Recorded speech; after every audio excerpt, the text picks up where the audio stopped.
So in Japan, we have a parliamentary system. So the people of Japan don't vote for their leader.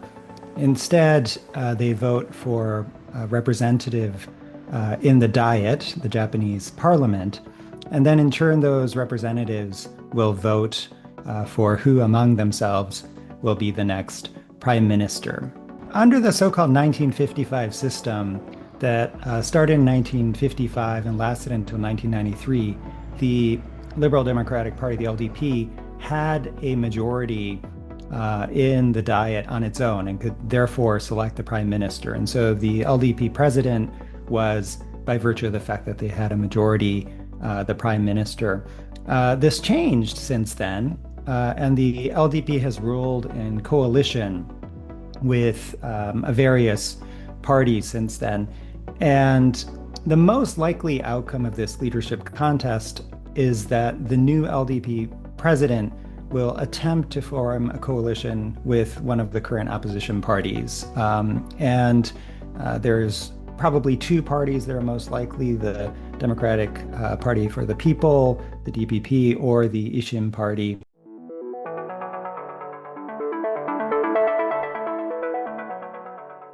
So the range of candidates currently in the running include Takaichi, who is relatively on the conservative side, as well as reformists like Koizumi. So the contest itself, I think, will likely play a big role in what kind of government we're likely to see in the future.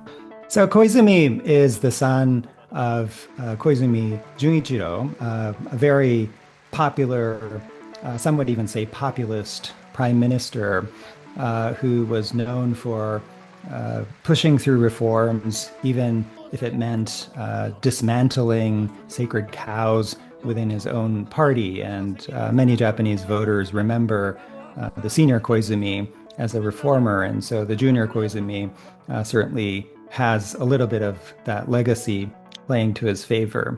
But, he also has important accomplishments of his own, including some work on lowering rice prices recently, which has brought him some popularity. Takaichi was a key lieutenant of Shinzo Abe, in many ways a protege, and she has very much consolidated the conservative wing of the LDP. And they certainly bring different visions of where Japan should go in the future.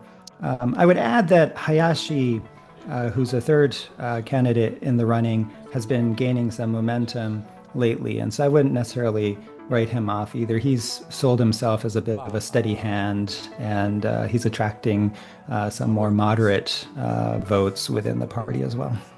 Japanese voters certainly want to see their prime minister have a steady hand in handling foreign policy issues. And I think for Japan today, the relationship with the United States is absolutely central and critical.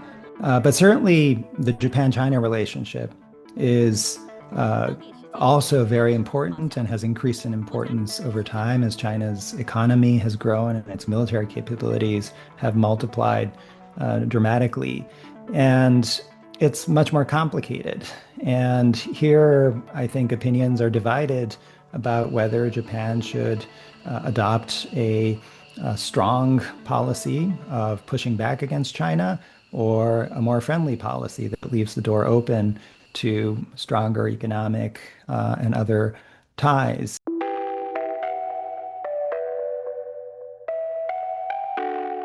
I think the LDP is facing a challenge here because in the most recent lower house election, you saw the rise of a populist party, Sanseito.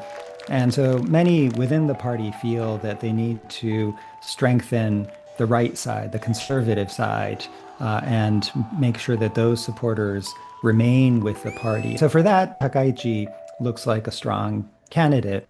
But in most of recent Japanese political history, it's your ability to attract urban, so-called floating voters that are not strongly attached to any political party. And for that type of voter, having a strong reformist message, a la the senior Koizumi or Abe with his Abenomics reforms, that kind of message tends to be more effective. Within the LDP, there is certainly some soul searching going on due to Sanseto attracting considerable support and establishing itself as a credible party to the right of the LDP. If you look at the ideological lineup of Japanese political parties, right up until recently, the LDP pretty much dominated the conservative side, and it was a host of parties from essentially the center to the left that were in opposition. And so, although Sanseto hasn't, attracted large an upswell of support, it is seen as a credible threat to the long-term viability of the LDP if it keeps on losing that core support base to parties like Sanseto.